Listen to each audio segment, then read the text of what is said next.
Terima kasih untuk Anda yang masih bergabung bersama dengan kami, dan di segmen ini kita akan review bagaimana jalannya perdagangan di sepanjang hari ini. Dan kami ingatkan kembali Anda masih bisa berpartisipasi di WhatsApp interaktif kami di 0812 di 8788 di 3723 seperti yang tertera di layar televisi Anda nantinya. Dan saat ini kami sudah terhubung melalui Zoom bersama dengan Bapak Andri Zakaria Siregar selaku founder CTS Saham Group. Kita akan langsung sapa saja. Pak Andri, selamat sore, apa kabar Pak? Alhamdulillah baik, selamat sore Mas David. Terima kasih Pak Andri sudah meluangkan waktu di IDX Channel. Hari ini di harga saham gabungan jelang libur akhir pekan, Pak Andri ini lebih cenderung bergerak flat Pak. Meskipun dari sisi rata-rata sepanjang pergerakan hari ini lebih dominan bergerak di zona merah. Pasca menyentuh ke level tertinggi di sepanjang sejarah beberapa waktu lalu, bagaimana Anda melihat pola pergerakan di harga saham gabungan sampai sejauh ini? Ya, kalau indeks sendiri ya, IHSG sendiri masih konsolidasi. Ya, mungkin tidak terlalu terpengaruh dengan kenaikan ya. Indeks global di Wall Street, di Europe dan juga di Asia. Ya, kenapa? Karena juga terlihat di sini yang membatasi potensi kenaikan indeks sendiri hasil kemarin hasil pilpres, hasil resmi dari KPU dan juga dari FOMC meeting adalah ya karena pelemahan rupiah. Rupiah ini sekarang sudah melemah 2% ya sejak awal tahun, dan juga ditambah juga dengan kenaikan harga minyak. Ya, harga minyak sekarang sudah menyentuh di atas $80 dan juga dolar melemah terhadap rupiah juga melemah terhadap dolar, jadi membebani juga APBN nanti di 2024. Ini yang mendorong pelaku pasar tidak begitu agresif dan kecenderungan membeli saham-saham yang punya momentum dari contohnya dari dividen dan juga dari lapangan keuangan ke Mas David.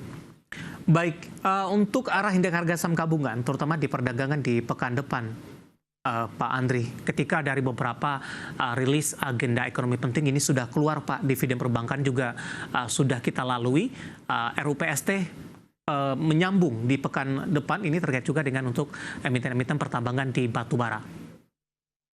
Ya, kalau lihat memang secara teknikalnya sih memang indeks kita sudah divergen ya. Divergen artinya sudah menunjukkan sinyal lemah ya kenaikannya.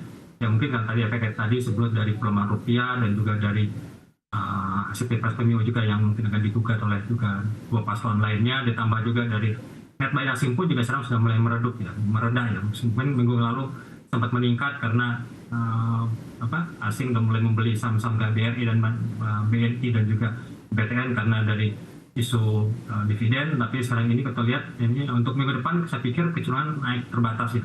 Range-nya paling-paling masih di 390 sampai 420.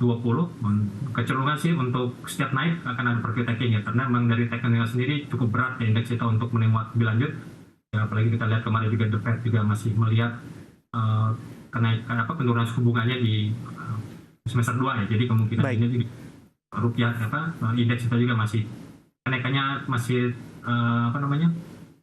masih terbatas ya, karena juga sekarang ini kinerja dari bank-bank big cap ya, contohnya kayak BCA dan juga BNI juga sekarang mengalami pelemahan ya. Jadi mixnya di sektor perbankan ini juga memberikan indeks kita momentum kenaikannya terbatas karena cuma naik karena dari sektor energi dan juga dari sektor health hari ini yang membuat. Baik.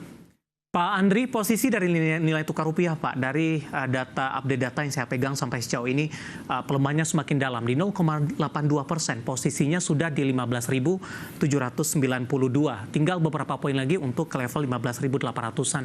Secara teknikal, kemana arah pergerakan rupiah, terutama untuk di perdagangan di pekan depan Pak? Ya, kalau kita sih dari cetak saham ya memberikan view, rupiah masih tetap bearish tahun ini.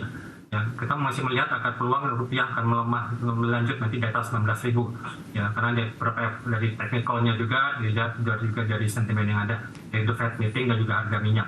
Untuk minggu depan ya kita lihat di sini ya, kalau untuk rupiah masih bertahan ya, masih kemungkinan akan membentuk pola double top ya di 15.860, tapi kalau untuk medium termnya sih mungkin akan tembus ya, karena di sini teknikalnya ini masih wave 4, jadi artinya kalau dia break 15.850 berarti akan menuju target wave 5-nya untuk jangka menengahnya ke 16.000 sampai 16.400. Jadi ya untuk minggu depan kemungkinan kita lihat di sini apakah BI akan intervensi ya untuk menahan pelemahan rupiah ini, karena juga kita lihat sekarang ini juga regional juga lagi melemah ya. Yuan juga hari ini terendah 4 tahun, Malaysia ringgit dan juga Thailand juga lagi terpuruk karena penguatan dari dolar Amerika. Jadi kalau saya lihat masih bisa di menuju ke resisten 15.840 sampai dengan di sini resisten berikutnya adalah di 15.950 atau mendekati 16.000. Supportnya berada di 15.580. Itu Mas Dedi.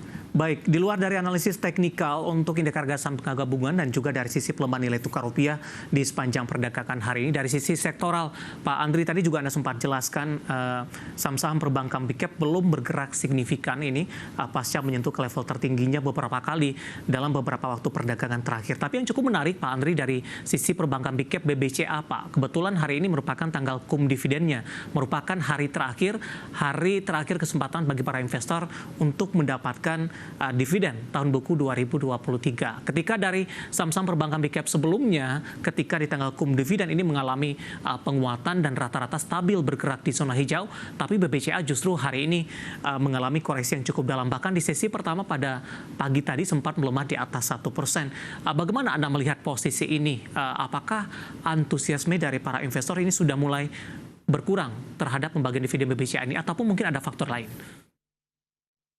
Ya, sebenarnya kalau dari teknikal sih untuk BBCA sendiri kan sebenarnya sudah kondisi teknikalnya sudah mahal ya, overbought. Dan juga market juga sudah diskon untuk dividennya hari ini.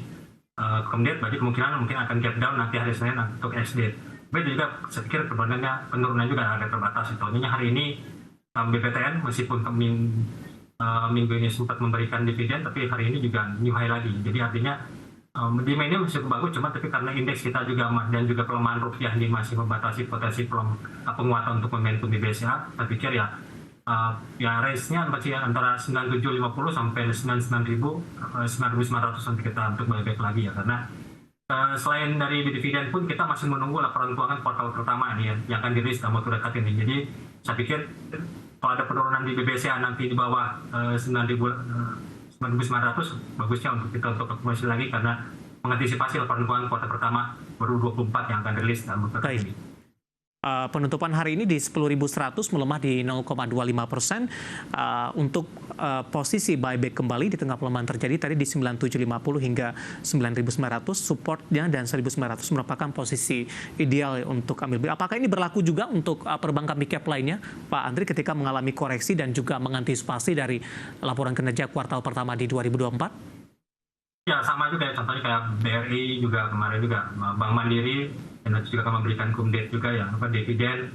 BPTN contohnya hari udah new high ya, jadi BBNI, jadi mungkin yang masih lagging di sini BRI dan juga BNI yang kemarin sudah memberikan dividen. Tapi tetap untuk weekly-nya sendiri masih tetap bullish, jadi artinya ada jadi kalau penurunan untuk di daily sendiri untuk satu minggu mending kita untuk bisa akumulasi, masih ada new high lagi nanti menjelang April ini ya. Jadi emang biasanya tradisinya jadi kita masih bisa memanfaatkan momentum untuk laporan keuangan nanti pada pertama yang akan dirilis nanti mungkin minggu depan. Baik, sudah ada pertanyaan masuk dari WhatsApp interaktif kami, Pak Andri. Bapak Andrew dari Tangerang Selatan menanyakan BBNI nyangkut di 6.000 Pak, 5850 posisi penutupan hari ini. Di hold saja? Ya kalau dari BBNI sih sebenarnya kalau dari teknikal ya, kalau terutama dari counting wave-nya harusnya sih bisa di bawah 5725 ya, versi C-nya belum selesai. Tapi juga untuk new high lagi. Karena di sini kalau dari weekly-nya pun juga masih bullish ya. Jadi belum ada sinyal yang mengkhawatirkan lah kalau dari weekly-nya, mingguannya. Tapi kalau untuk daily-nya masih bisa di bawah 5725 nanti kita buyback lagi ya. Kisaran supportnya berada di sini di 5725 sampai dengan di sini ada gap-nya di 5425. Jadi antara range 5425 sampai dengan di bawah 5725 untuk kita untuk bisa beli untuk bisa mengantisipasi, karena juga di atasnya masih ada gap ya. Oke. Di atasnya masih ada gap di 6150 untuk BBNI. Baik, 6.000 rekomendasinya averaging down atau di hold saja, Pak? Bisa averaging down untuk jangka waktu 1-2 mingguan ya. Di level berapa, Pak Andri? Tadi di bawah 5725 sampai 5.040. Baik, di luar dari perbankan big cap, tadi pun juga sempat Anda ulas sebenarnya BBTN hari ini mengalami kenaikan yang cukup signifikan dan Anda katakan tadi juga sudah all time high ini. Analisisnya dari sisi teknikal, peluangnya untuk posisi minggu depan rawan profit taking tidak Pak? Apakah dari sisi volume hari ini juga maksimal untuk BBTN? Ya sebenarnya BBTN itu paling menarik ya. Kenapa? Karena BBTN ini masih diskon 65% dibandingkan rekor high-nya di 3890.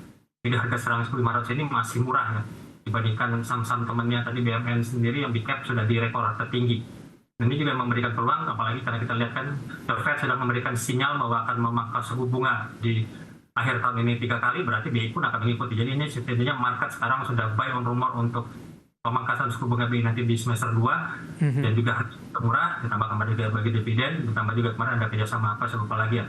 Jadi sentimen juga bagus, dan mungkin juga dari laporan keuangan nanti kuartal pertama juga mungkin bisa lebih baik dibandingkan kuartal 4 ya. Jadi sebenarnya market sekarang ini masih wave 3, jadi artinya masih bisa menuju 1620 sampai 1800 untuk jangka pendek untuk BPTN. Oke, paling tidak BPTN hari ini di 1560 dari chart yang saya pegang juga pemirsa, ini merupakan level tertinggi paling tidak dalam 1 tahun terakhir untuk BBTN. Sementara sebelumnya sempat ke 1900-an, bahkan sempat berada di harga di atas 2000-an. Dan lagi-lagi keputusan investasi tetap ada di tangan pemirsa IDX Channel.